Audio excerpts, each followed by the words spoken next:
Mimi naamini kwamba wanasiasa ni wawekezaji wameweka katika siasa. Mwananchi usitumike vibaya. Wewe tumika kwa maslahi yako, itumie fursa vizuri, lakini fahamu kwamba amani ikivunjika, mwathirika mkubwa na pamoja si mwanasiasa, bali ni wananchi wa kawaida, yani ni wewe.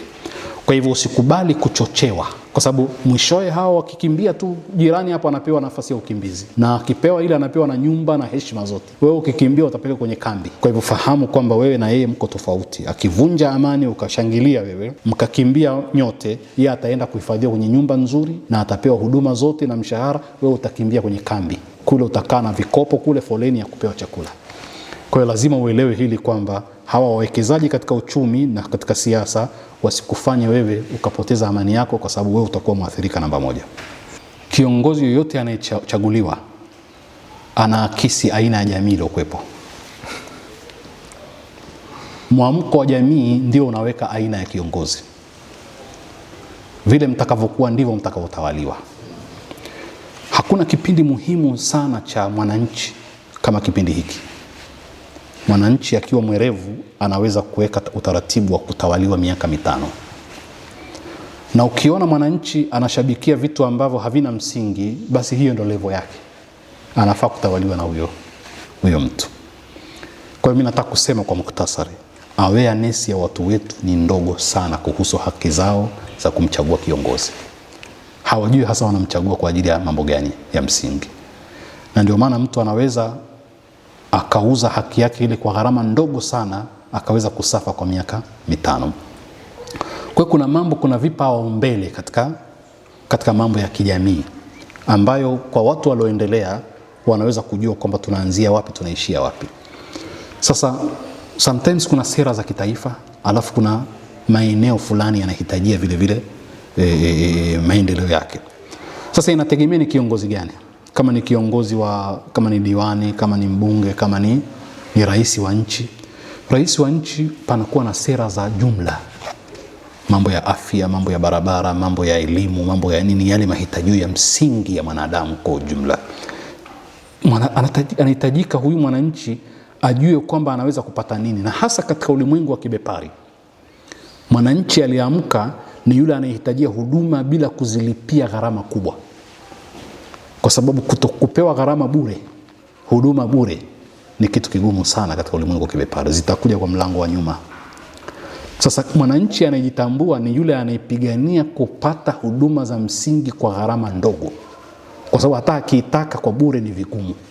Kwa sababu hata mataifa makubwa yanataka yakizisaidia hizi nchi zisitoe huduma bure. Ndivyo ilivyokuwa. Zitakuja kwa lugha ya kuchangia, kwa lugha ya nini, lakini mwananchi ambaye yuko aware anajua mambo ya msingi ya kuyataka. Na yule anayegombea atawajua watu wake tu kwamba hawa wako, yani mimi husema mara nyingi kwamba ukiingia darasani wanafunzi wakiwa madhubuti, mwalimu anakuwa sawa sawa.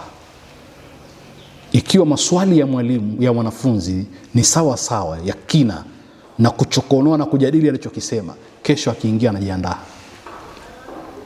Ama ikiwa kila anachokisema mwalimu watu wanatingisha kichwa, wanafunzi hawahoji, yule hata kesho anaingia bila kujiandaa.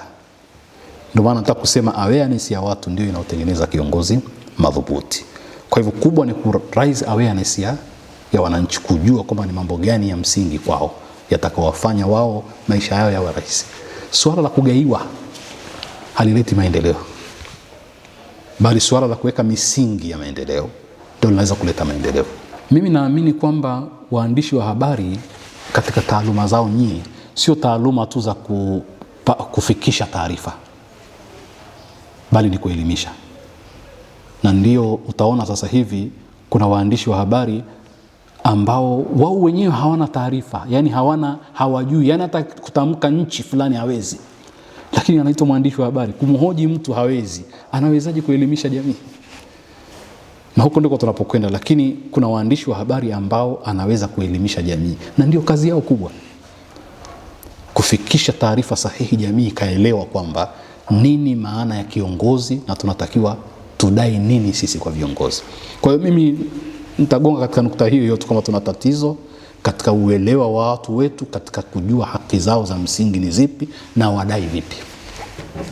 Lakini nataka kusema jambo moja nilisema huku nyuma, nikasema kwamba haya mambo yanayotokea, mvutano na kurushiana ngumi mateke, Ni jambo lipo katika shughuli za kiuchaguzi katika nchi zote, hata nchi kubwa ni mambo yapo. Ule udhibiti tu wa dola unakuwa mkubwa zaidi, na ndio maana nikatoa mfano wakati fulani kwamba nchi ya Marekani yenyewe rais ametaka kuuawa, lakini watu hawaoni hilo jambo kubwa. Wanazungumza sisi mambo makubwa ya uchaguzi. Sisi haijafikia hadi ya watu kutaka kupoteza maisha ya rais katika jukwaa. Mimi naamini kwamba wanasiasa ni wawekezaji, wameweka katika siasa. Mwananchi usitumike vibaya. Wewe tumika kwa maslahi yako, itumie fursa vizuri, lakini fahamu kwamba amani ikivunjika, mwathirika mkubwa namba moja si mwanasiasa, bali ni wananchi wa kawaida, yani ni wewe. Kwa hivyo usikubali kuchochewa ikafikia mahala ukambagua mwenzako kwa sababu ya dini au rangi au eneo analotokea au kabila, kwa sababu mwishowe hao wakikimbia tu, jirani hapo anapewa nafasi ya ukimbizi, na akipewa ile anapewa na nyumba na heshima zote. Wewe ukikimbia utapelekwa kwenye kambi. Kwa hivyo fahamu kwamba wewe na yeye mko tofauti. Akivunja amani ukashangilia wewe, mkakimbia nyote, yeye ataenda kuhifadhiwa kwenye nyumba nzuri na atapewa huduma zote na mshahara, wewe utakimbia kwenye kambi.